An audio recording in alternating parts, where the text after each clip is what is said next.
There is a quiet promise our world makes to us, a whisper that follows us from childhood. It tells us that the goal is to be comfortable, to find the easy path, to arrange a life that is smooth and soft and requires very little of us.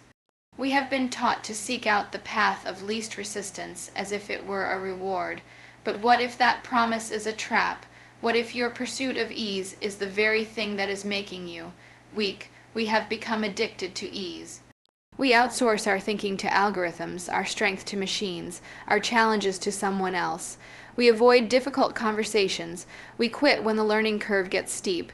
We choose the familiar over the fascinating because it feels safer. But I want to suggest to you that inside the struggle, inside the difficulty, inside the glorious, beautiful strain, is where you actually find yourself. Ease is a sedative. It numbs your potential. It convinces you that you are full when you are merely comfortable. It makes you a passenger in your own life, watching a beautiful landscape go by, but never getting out to feel the earth under your own feet. Your muscles, both physical and mental, only grow when they are stressed, when they are forced to adapt to a demand that is greater than what they are used to. A life of ease is a life of slow, comfortable atrophy. So break the addiction. Choose the harder conversation because it's the honest one. Choose the more challenging project because it's the one that will force you to evolve. Choose the path that makes you nervous, the one that has real stakes, the one that might lead to a glorious failure. We have been culturally conditioned to view comfort as the finish line of a well-lived life. From labor, saving devices to algorithms that curate our reality to avoid cognitive dissonance, our modern world is engineered to minimize friction at every turn. This relentless pursuit of ease is sold to us as progress, as the ultimate reward for our hard work. We are told that the good life is a smooth, downhill coast, but this is a dangerous and seductive lie. Ease is not a reward, it is a trap. It functions as a psychological sedative, dulling the very senses and instincts that make us feel truly alive. When life becomes too easy, we cease to grow. There is no need to adapt, to innovate, or to dig deep for hidden reserves of strength. Our minds, no longer challenged by complex problems, become passive consumers of pre-digested information. Our bodies, no longer required for physical labor or strenuous activity, grow soft. Our spirits, no longer tested by adversity, fail to develop the resilience needed to weather inevitable storms. This state of comfort is not peace. It is a quiet stagnation. It convinces you that you are full and content when, in reality, you are merely anesthetized. The pursuit of ease creates a life of low-grade monotony, where days blend into one another without memorable struggle or triumph. It makes you a passenger in your own existence, watching a curated landscape of entertainment and convenience scroll by, but never getting your hands dirty, never feeling the raw, unmediated texture of a real challenge. You become a consumer of life rather than a creator of it. The trap is so effective because it feels safe. It avoids the sharp edges of failure, the sting of criticism, and the exhausting demand of genuine effort. But in avoiding these things, you are also avoiding the crucibles in which character, wisdom, and profound satisfaction are forged. The addiction to ease is the silent killer of potential, convincing you that the emptiness you feel is a lack of more comfort, when in truth it is a desperate hunger for the very struggles you have been taught to avoid.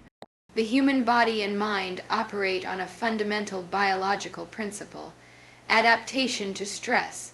A muscle, when subjected to a load beyond its current capacity, experiences microscopic tears. It is in the process of repairing these tears that the muscle fiber rebuilds itself thicker and stronger than before. This is not a metaphor, it is a physiological fact. Without this stress and repair cycle, muscles do not grow, they atrophy. They weaken and waste away from disuse. The exact same principle governs our cognitive and emotional capacities. A mind that is never forced to grapple with a complex problem, to navigate uncertainty, or to sustain focus against distraction will not grow more intelligent or resilient. It will simply remain at its current capacity, or worse, it will lose its sharpness. The addiction to ease is a conscious decision to live in a state of perpetual, slow-moving atrophy. We outsource our memory to devices, our navigation to GPS, our critical thinking to search engines, and our physical resilience to delivery services. Each of these conveniences, while useful in moderation, represents a small surrender of our own capability. The glorious, beautiful strain is the conscious reversal of this process. It is the deliberate seeking of cognitive and physical loads that push us beyond our comfort zone. It is the mental burn of learning a new language, the emotional stretch of a difficult conversation, the intellectual challenge of a problem with no clear solution. This strain is not the enemy of growth. It is the very mechanism of growth. It is the signal that you are demanding more from yourself, and in doing so, you are triggering the adaptive response that will make you more. To live a life devoid of this strain is to choose to remain a sapling when you have the potential to become an oak. It is to trade the temporary discomfort of effort for the permanent limitation of your own potential. The feeling of being fully alive, that the speech describes, is not a mystical state. It is the neurochemical and psychological reward system for engaging in this adaptive struggle. It is the dopamine hit of a problem solved, the serene satisfaction of a fear confronted, the profound confidence that comes from knowing you have overcome a difficulty. This vibrant aliveness is found exclusively on the other side of voluntary strain. We are taught to see friction as an enemy. In engineering, it represents wasted energy. In daily life, it signifies inconvenience, delay, and frustration.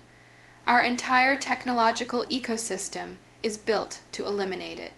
But in the human experience, this perspective is a catastrophic error. Friction is not the enemy of progress, it is the catalyst for transformation. It is the necessary resistance that creates fire, that sharpens the blade, that forges strength. When you sand a piece of rough wood, the friction of the sandpaper is what creates the smooth, beautiful finish. Without that abrasive contact, the wood remains in its raw, unfinished state. Your character operates on the same principle. The friction of a difficult conversation forces you to clarify your thoughts and find courage you didn't know you possessed. The friction of a challenging project forces your mind to make new connections and innovate. The friction of a physical goal pushes your body to tap into energy reserves that comfort never would have revealed. This is why a life of ease feels so hollow. It is a life without friction, and therefore a life without the fire of achievement or the sharp edge of a hard-won skill. When you embrace friction, you stop seeing obstacles as stop signs and start seeing them as whetstones. A criticism becomes an opportunity to refine your ideas. A failure becomes data that sharpens your strategy. A period of confusion becomes the mental friction needed to grind away outdated assumptions and arrive at a clearer truth. The goal is not to seek out suffering, but to stop running from the productive struggle that is essential for growth. The most vibrant, awake, and powerful versions of ourselves are not forged in the comfortable chair of convenience, but in the fiery, friction-filled workshop of challenge. The warmth of genuine confidence comes from knowing you can handle heat. The sharpness of your intellect comes from being ground against difficult problems. To break an addiction to ease is to fall in love with the grind, to recognize the friction as the very substance that will shape you into someone more capable, more resilient, and more alive. The most practical way to break the addiction to ease is to make a series of conscious, daily choices that favor integrity and growth over comfort and convenience. This means actively selecting the harder, more honest path, not as a form of self-punishment, but as a vote for the person you wish to become. It begins with communication. The easier path is to remain silent, to avoid the conflict, to let a misunderstanding or resentment fester. The harder, honest path is to initiate the difficult conversation. This requires vulnerability and courage. It means sitting with the discomfort of potential confrontation, choosing to believe that a relationship built on truth is stronger than one built on the fragile foundation of suppressed feelings. This choice, while anxiety-inducing in the moment, forges self-respect, and deepens your connections. The same principle applies to your ambitions.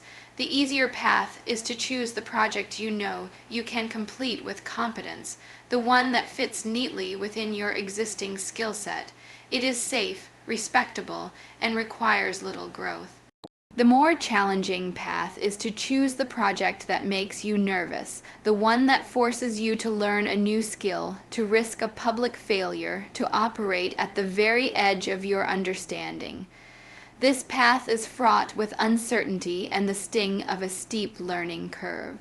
But it is also the only path that leads to a significant expansion of your capabilities.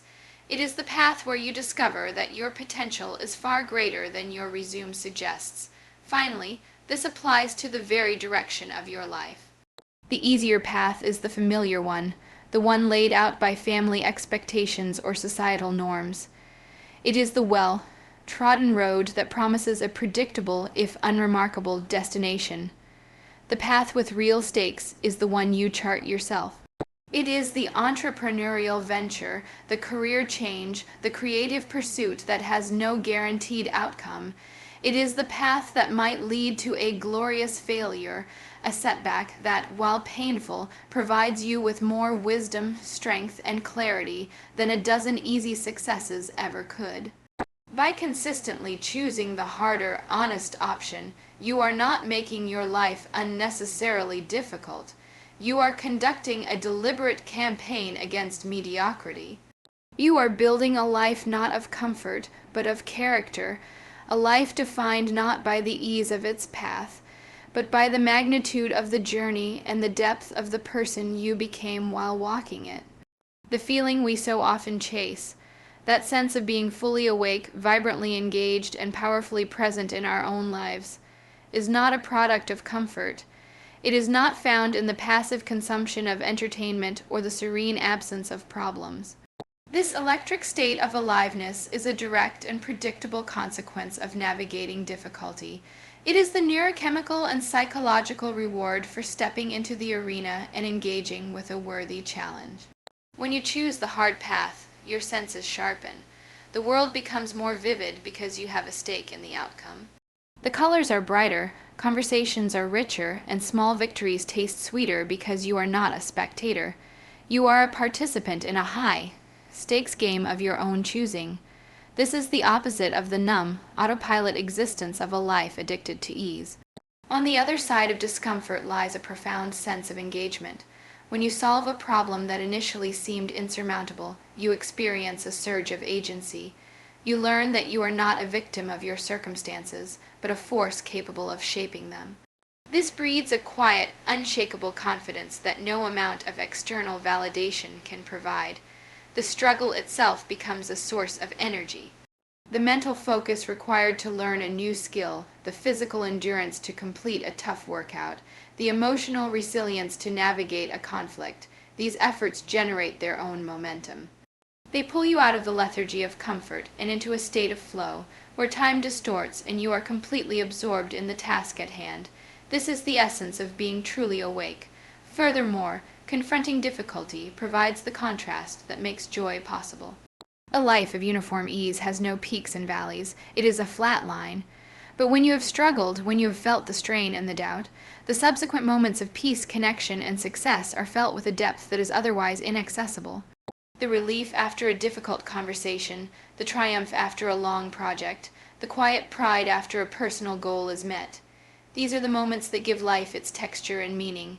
They are earned, not given. Therefore, the pursuit of a life less easy is not a rejection of happiness, but the pursuit of a more profound and durable form of it. It is an understanding that the most rewarding moments of your life will almost always be found on the far side of a challenge you were initially afraid to face. The world doesn't need you to be comfortable. It needs you to be powerful and present. And you can only become that person by willingly trading a little ease for a lot more of yourself.